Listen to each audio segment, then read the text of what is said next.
people of Bermuda. How are you all doing tonight?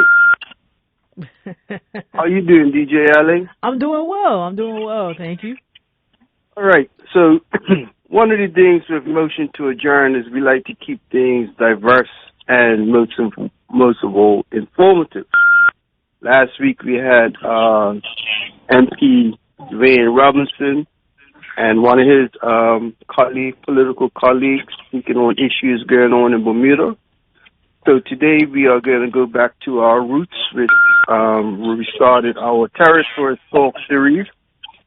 And we have on the phone line, direct from the Virgin Islands, I'm not going to use the B name in front, we have the former Speaker of the House, Mr. Julian Willock.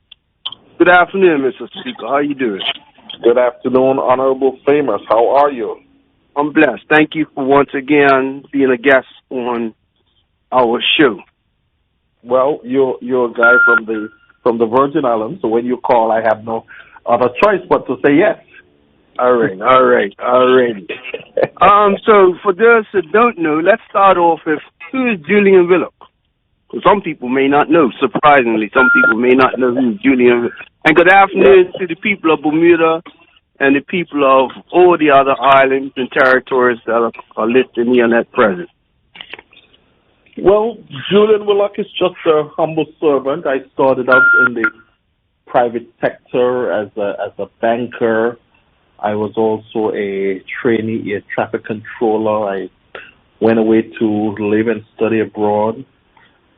Came back home, worked in the Ministry of Natural Resources as a assistant secretary. Then I was transferred to head of a department, the Water and Sewage Department. From there, I went back to school to pursue a degree in law, but it's incomplete. And then on my return home, I was appointed a permanent secretary in the Ministry of Communications and Works. From there, after I left government, I was invited back to be the Speaker of the House. And now I am just in the private sector doing my own business. So what you're saying is now you have time to finish that law degree? Well, I don't know if I didn't have the passion in my belly. It was just like a special program, just some law courses. It wasn't leading to anything to practice law or to become a lawyer. It was just sharpening my skills in the legal arena. Okay.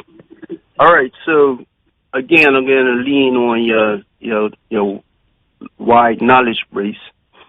Tell us, where is the Virgin Islands? And give us a brief, size, population, so on and so forth.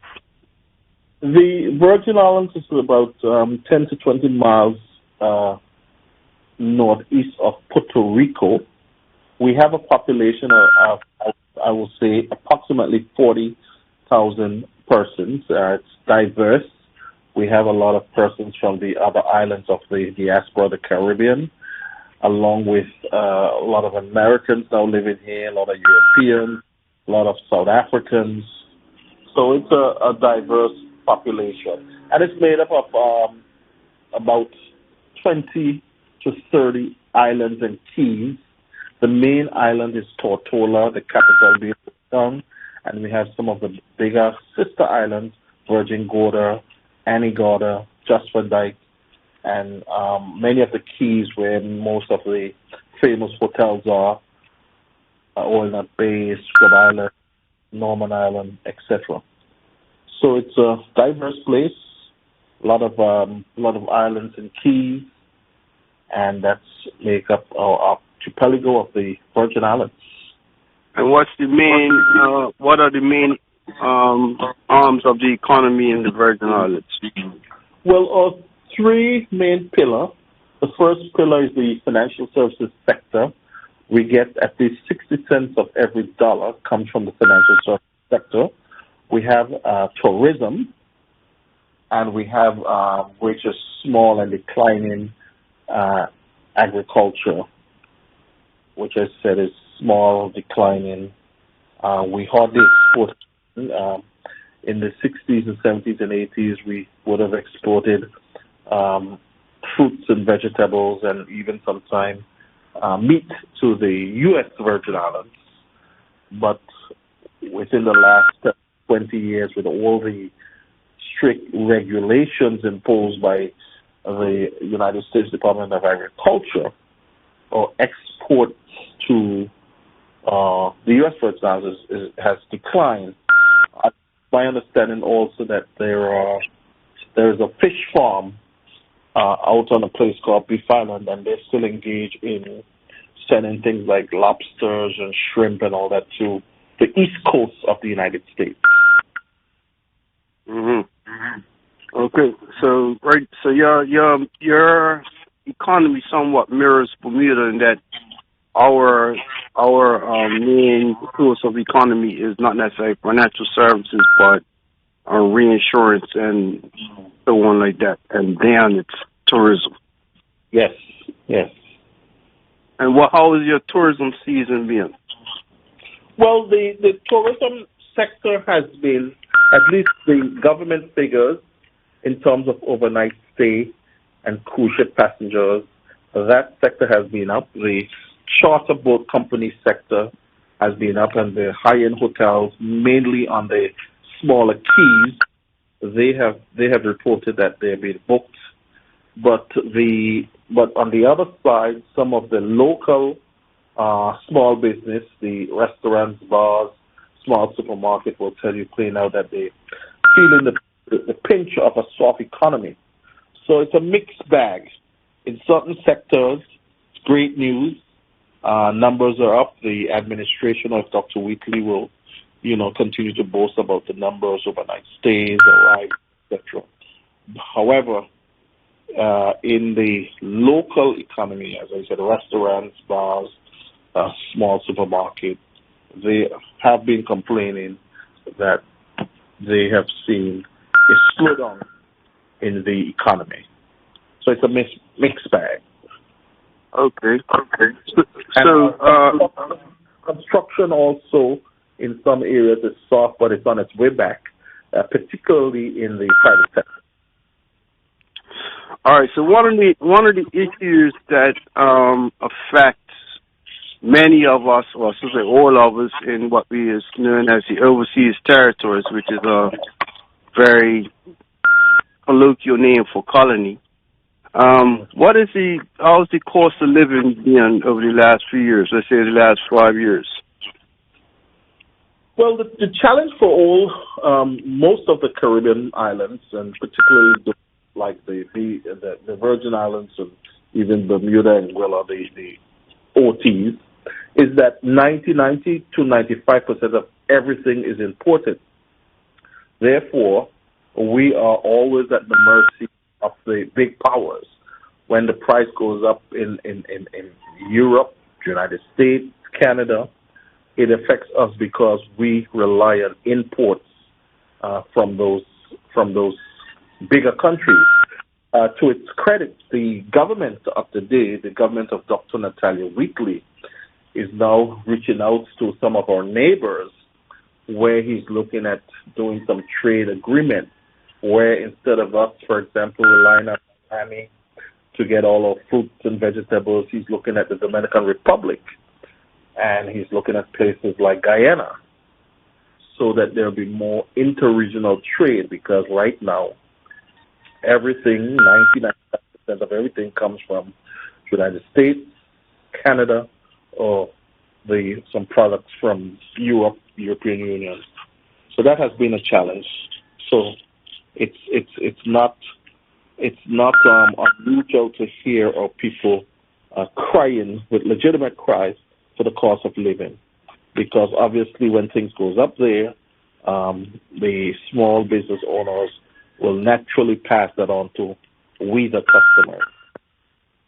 So for clarity, help out the listeners, what is your currency that you use in the Virgin Islands? In the Virgin Islands, we use the U.S. currency. All your prices will be based on U.S. dollar. Yeah.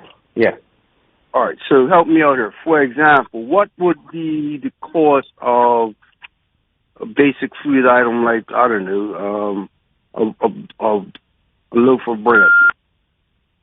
Well, it all depends. We have a lot of local bakery. I think a loaf of bread will be $2 to $3. Depends on where you get it from. Usually, if it's from the smaller mom and pop stores, the price is a little higher. If it's from the big stores like the Right Way Food Market, the One Mark, you can get a loaf of bread for about $3 to $4 US. It's okay. And what about a cart? I'm just talking about like what they call the basic basket of goods. How much would be for like a pound of chicken? Well, you put me on the spot now. I know when last I got to the store to buy a pound of chicken, but they I will say everything for the last years there has been like an added either 50 cents or $1 or 1.25 has been added on everything. And, again, the world is global in terms of economic growth and the means of trade. And you know what's going on in the United States with the president and his tariff. So at some point that will trickle down to us because a lot of things that we buy also from America, most of them are made also in places like China, Taiwan, Vietnam. So it's all interconnected. Okay, so let's move on to a little something you may know a little bit more about. Real estate. How much if someone wants to rent a one bedroom, what's the going rate for one bed? In an average area, not necessarily high end area. Well, the real estate in the Virgin Islands, quite interestingly, is kind of divided into two sections. You have the high-end area, and you have the regular persons like me who will have an apartment building and rent it for X amount of money. There are places where in the Virgin Islands you can get a one-bedroom apartment, maybe semi-furnished, for about $1,000 to $1,500 a month. There are other places in the same Virgin Islands where you can get that same one-bedroom apartment, semi-furnished, going for $2,500, sometimes $3,000. So it all depends on where it is, the geographic location. If it's on the mainland Tortola, if it's on Virgin Gorda, Anegada, Just Van Dyke, the price could be higher. So it's difficult to give you any standardized price. It all depends on where it is and the demands at the time. Thank you. That's a good answer because it gives a range, right? Because yes, one of the challenges when you live in an island that has limited land, the price of land is going to go up, and that's going to start. That alone is going to be part of the basis of the price of how much it costs you to build or rent or so on, right? Because in Bermuda right now we're going through a challenge with what we call affordable housing, and the rates that you mentioned are very similar to what people are paying in Bermuda, between $1,500. $1,500 will probably be a starting price for a one bedroom in Bermuda right now. You'd be lucky to get one at that price type of thing. Mm-hmm. Yeah. Again, it depends on where it is. You can get it as low as $1,500, low as $1,000, and then the other areas $2,000, $2,500, etc. So the cost of things in these islands are high, and million factors that we can argue that drive up prices. I mean, half of it too. Some of it is greed. Half of it is price gouging and stuff like that. Okay, that is not unusual to these small islands. All righty. So let's move on slightly. What is the political situation in the Virgin Islands right now? What it means to say, how many parties do you have? Which party is the ruling government? How many seats are in the House? So, the basic stuff. Okay. Well, the House of Assembly is made up of 15 members. You have the Speaker of the House, and then you have the Attorney General, which is a constitutional post. She's not elected. The person who holds that post is not elected. And then you have 13 elected members, elected by universal suffrage. And out of that 13, you have 9 comes out of districts or constituents, and then 4 4 of them are elected at large. So we have a kind of a mixed system, but the 9 in the district and the 4 at large, they're all equal. So you can't say, for example, because you're elected at large, you must be a minister, or you must be the premier, or you can't say because you come out of a district, you cannot be a minister, or you must be the premier, etc. They're all equal in the House of Assembly in terms of position. Currently, we've had 3 parties in the House of Assembly. We had the ruling Virgin Islands Party, that is the party run by current Premier Dr. Natalia Whitley. Then we have the opposition. We have the National Democratic Party and the Virgin Islands Progressive Movement. But there has been some recent development where the National Democratic Party and the Virgin Islands Progressive Movement has merged to become one, because the Virgin Islands Progressive Movement is actually a breakaway from the National Democratic Party. They had a big fight around 2018, 2019, that broke up, formed their own party. And then there is another party called the PU, which is the Progressive United, led by the Honorable Julian Fraser, who have since crossed the floor and with the government as now serving as the Deputy Premier. Now, quite interestingly, some new development happened within the last, I would say, 5 to 6 months. A new party emerged out of the opposition. It's called the Alliance. And I believe, while it's not announced, it is believed that the head of the Alliance is Myron Walwyn, who represents the 6th District constituents.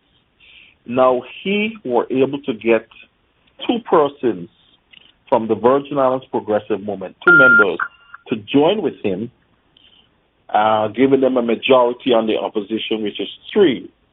And one of the first things they did once they formed that alliance was ousted or got rid of the opposition leader. The opposition leader was the Honorable Ronnie W. Skelton.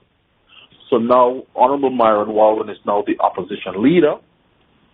So you have and you've gone back now, in the opposition, you have 2 parties, because the merger was supposed to have given you 1 opposition party, but unfortunately that is not the case now.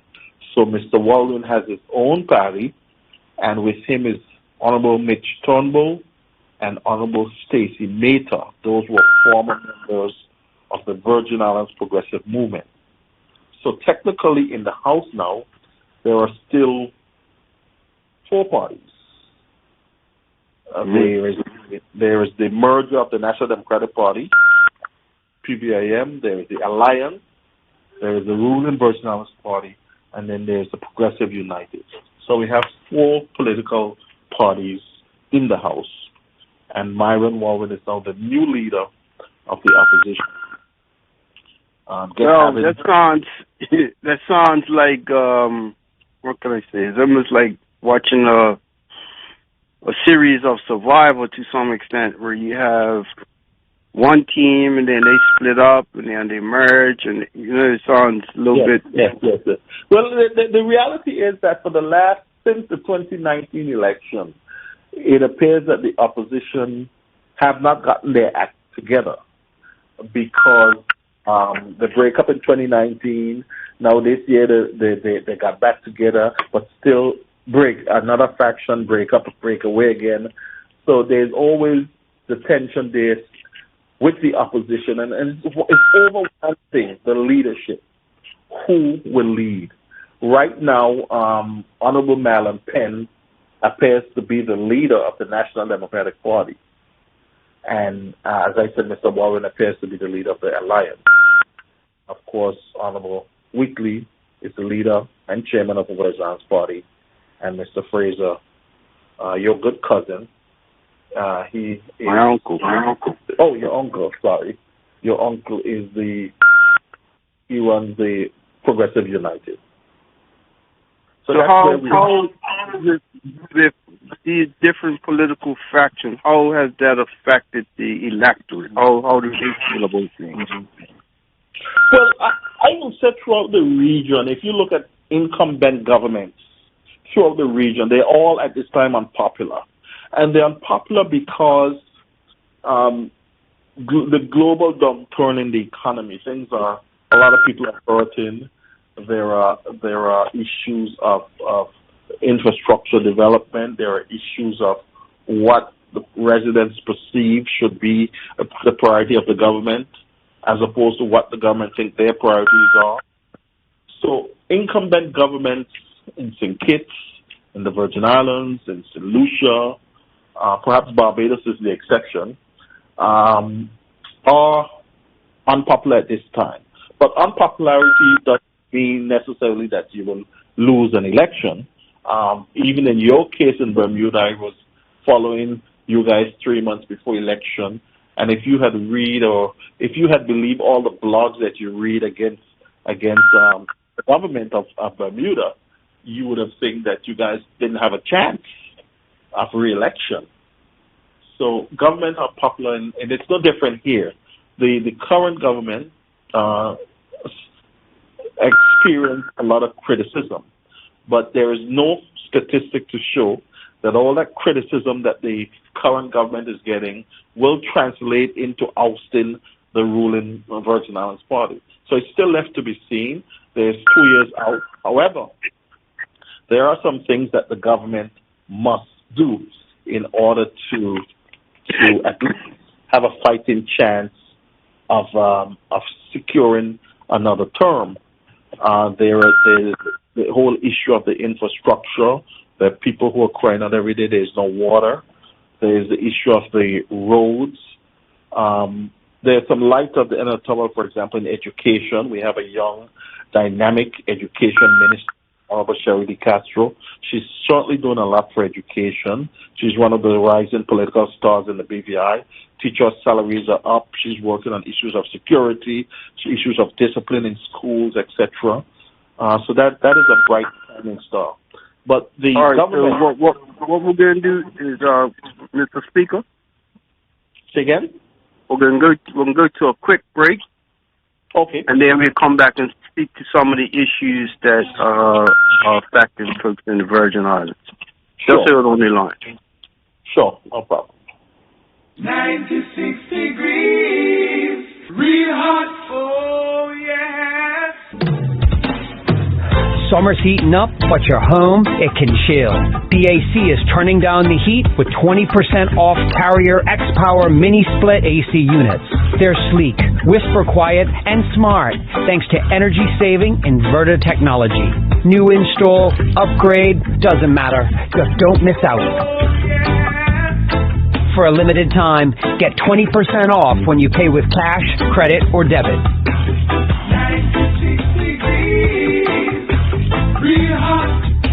Swing by BAC on Mill Creek Road today.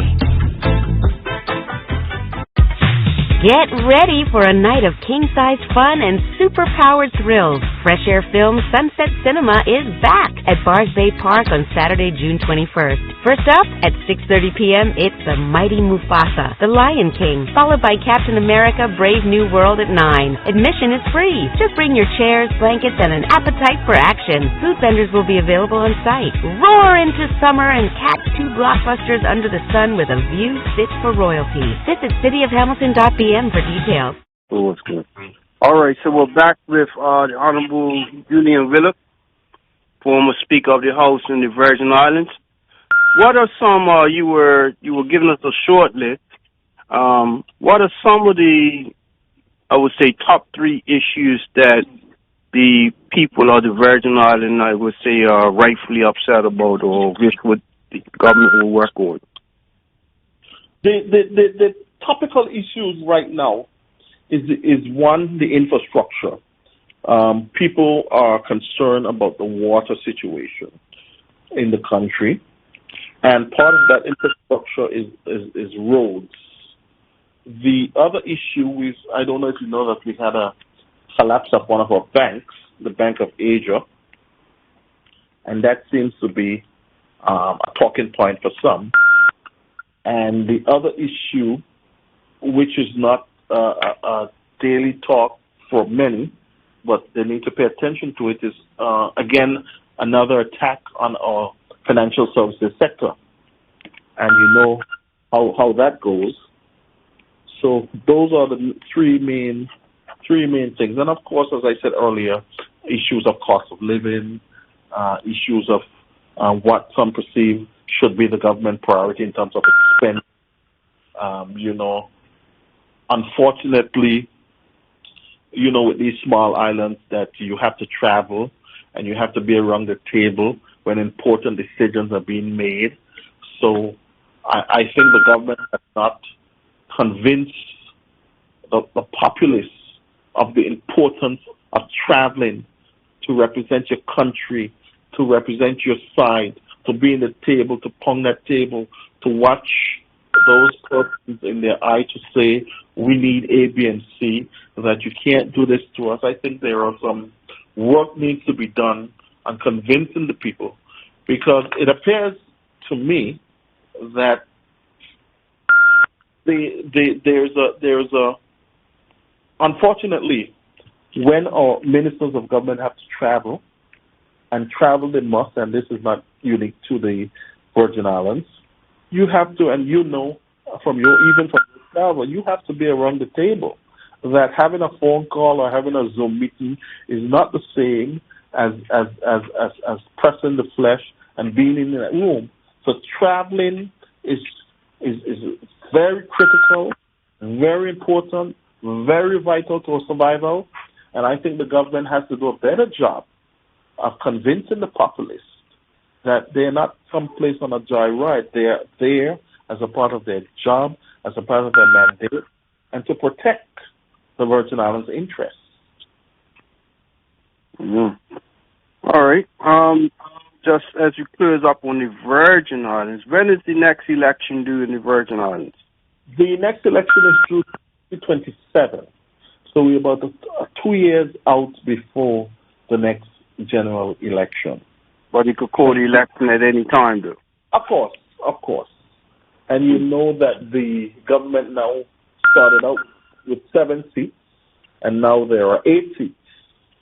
So we've had 2 persons from the opposition coming over. Obviously, you know the history of the Honorable Lorna Smith. She came over the night after election in 2003. She was let go in exchange for Honorable Fraser, but subsequently Honorable Smith came back to the government. So she's in the government now as a junior minister. One of the focal points for her is the financial services sector. So it gives the Natalia Whitley government 8 seats thus far. 8 out of 13. 8 out of 13 elected. Mm-hmm. Yes. All right. So let's move on. Thank you for that. Let's move on to the next. We have another 15 minutes. Let's talk about things regionally. To your immediate west, you have the U.S. Virgin Islands. Then a brief synopsis of what's going on over in the U.S. Virgin Islands. Well, the U.S. Virgin Islands, they are very close friends and neighbors, and we continue to enjoy a very good relationship with them. I think about 2 months ago, we had a little flare-up where the governor Delbert Bryan, was threatening sanctions or tariffs on the Virgin Islands over the issue of our waters and the prices that we were charging for this sale and for their people coming into our waters and for us going into their waters. Because the islands are so close, we have a lot of commerce going on between both islands, particularly on the sea.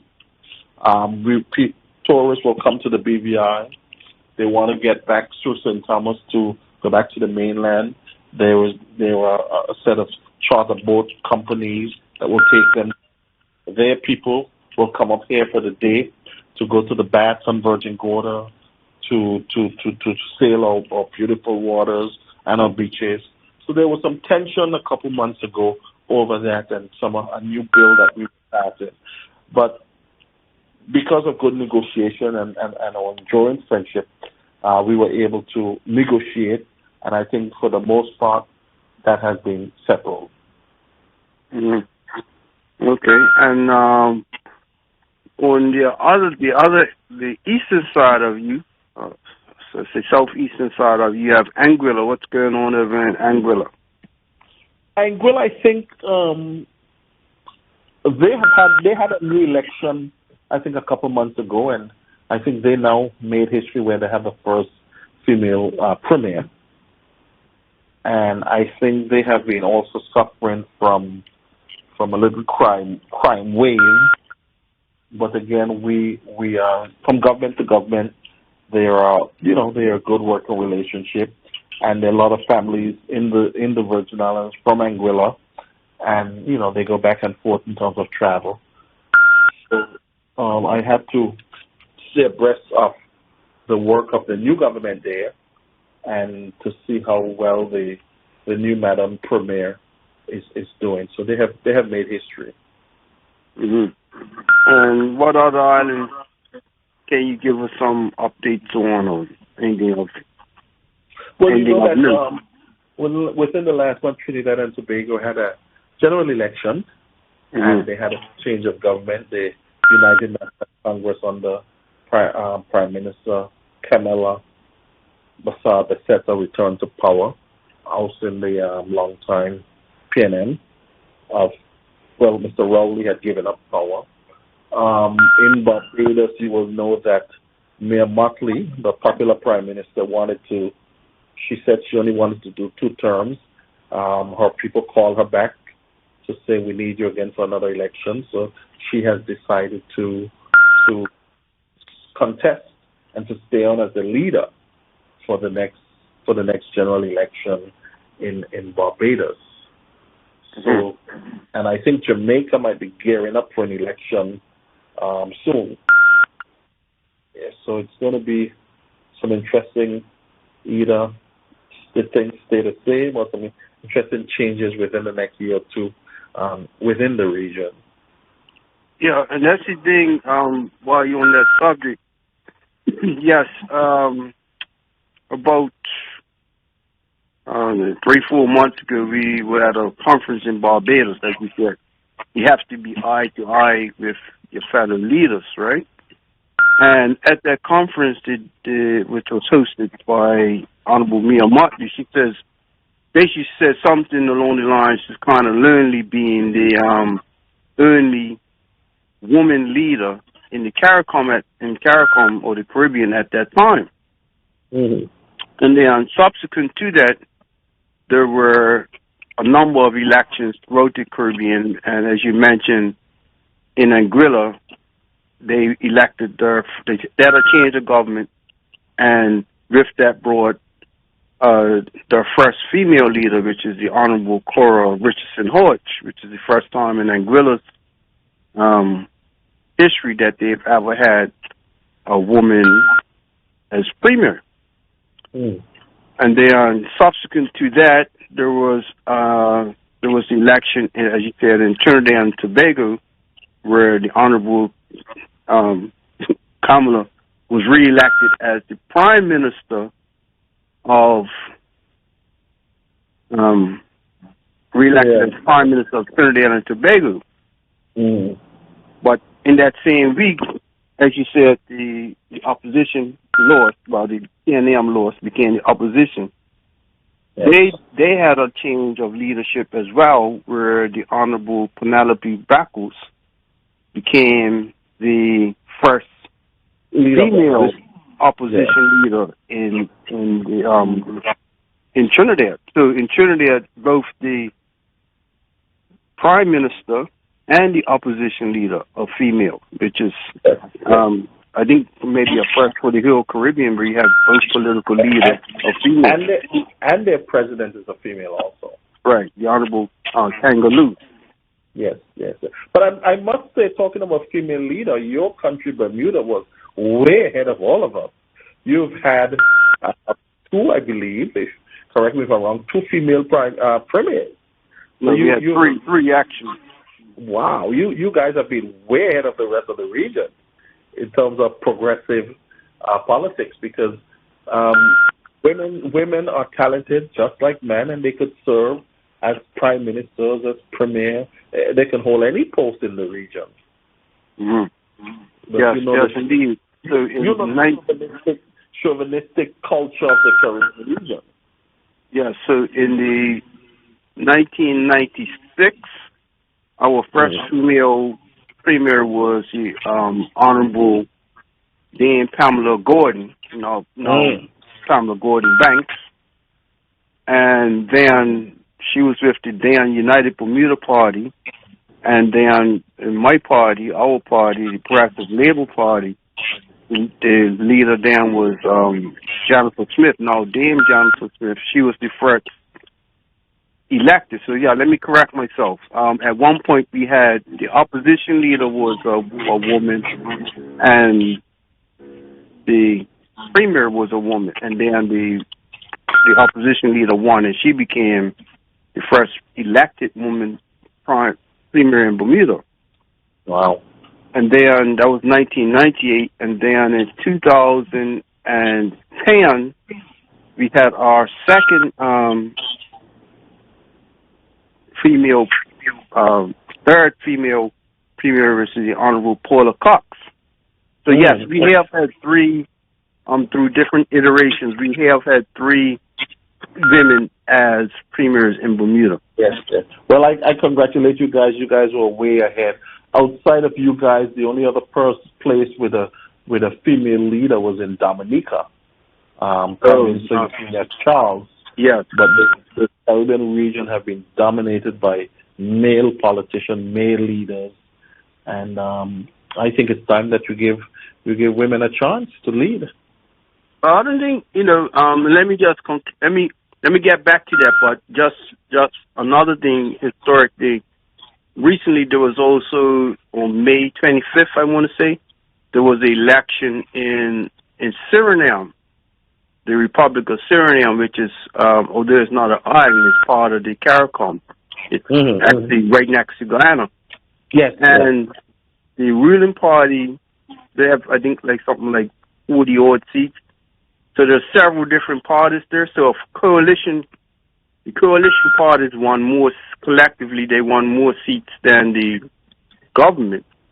And they put together that the person who's going to run the coalition is actually a woman, Jennifer Gerling Simmons. Okay. So, no, I say that in a sense to say from February, there was only one, which is Honorable Mia Martin, and now you have four female leaders of government in the CARICOM right now. That's good. Well, I'm sure Prime Minister Motley will not feel alone anymore. Well, to your point about men giving way, I don't even think it's at that point. The women are taking what they feel is rightfully theirs. Is the position, not for us to give them. That in itself is. But you must admit that women are fighting against a chauvinistic, male-dominated culture.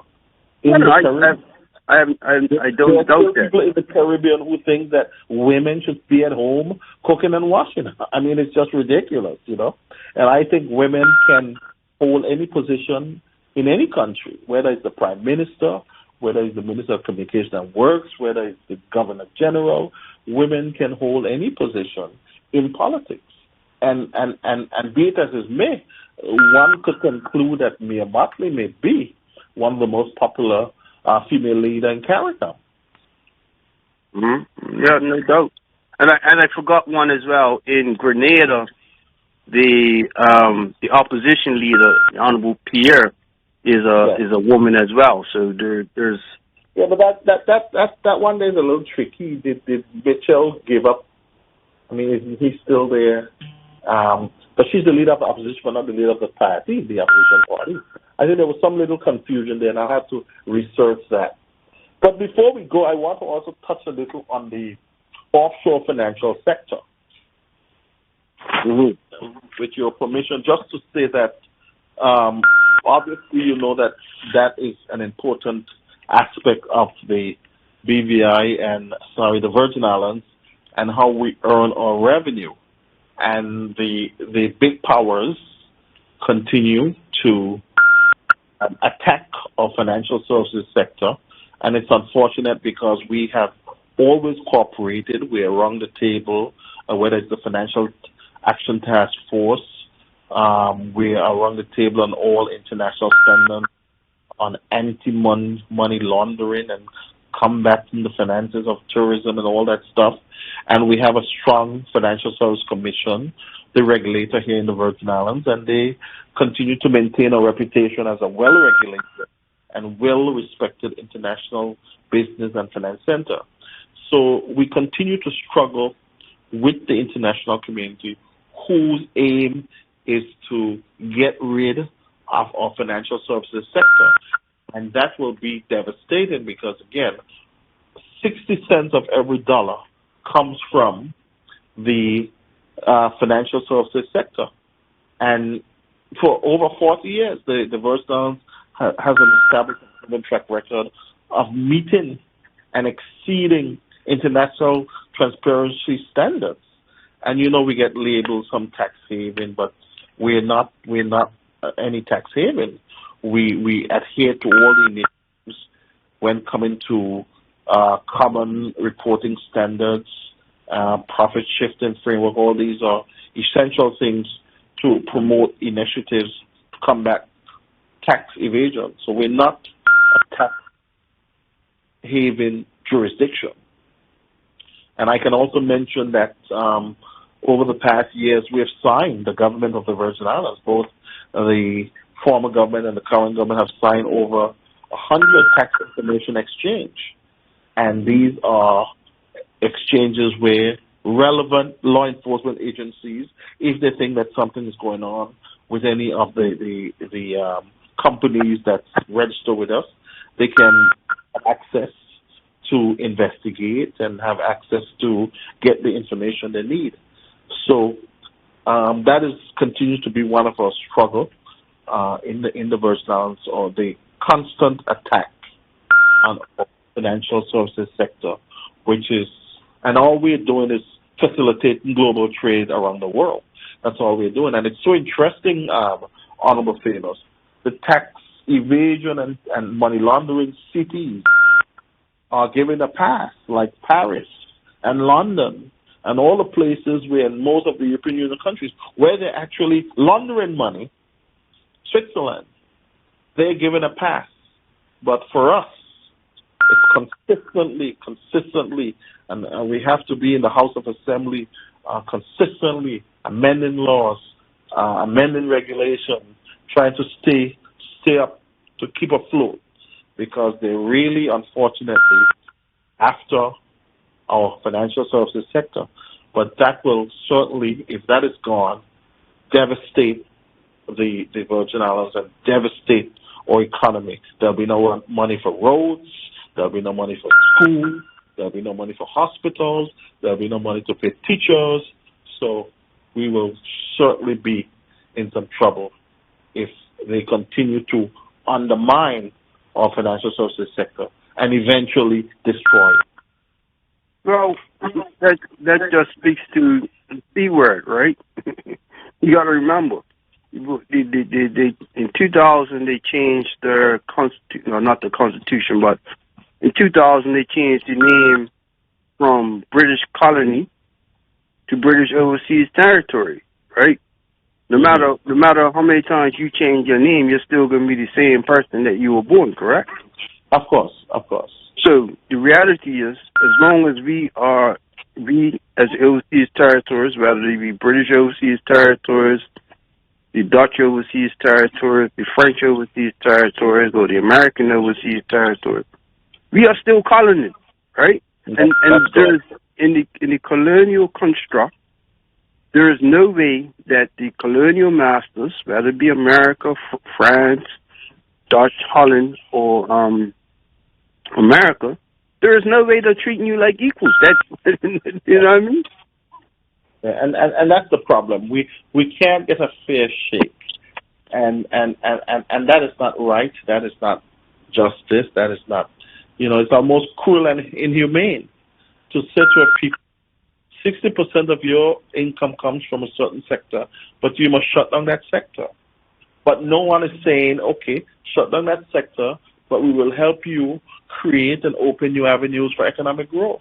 I mean, it's just mind-boggling, you know. But I must, you know, say that the government of the day, and this is successive governments, have continued to maintain a good name in the financial services sector. We're well regulated.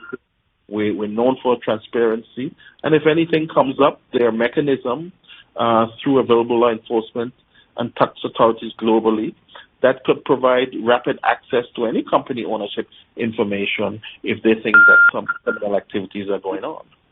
So what I will say to the international community, lay off of us, give us a break in terms of our financial services sector, because it's a legitimate business. The same thing that they're doing in Paris, same thing that they're doing in London, same thing that they're doing in Delaware in the United States, the same thing that they're doing in Switzerland. So I don't know why there is so much pressure on us. But I have my theory, but I'll leave that.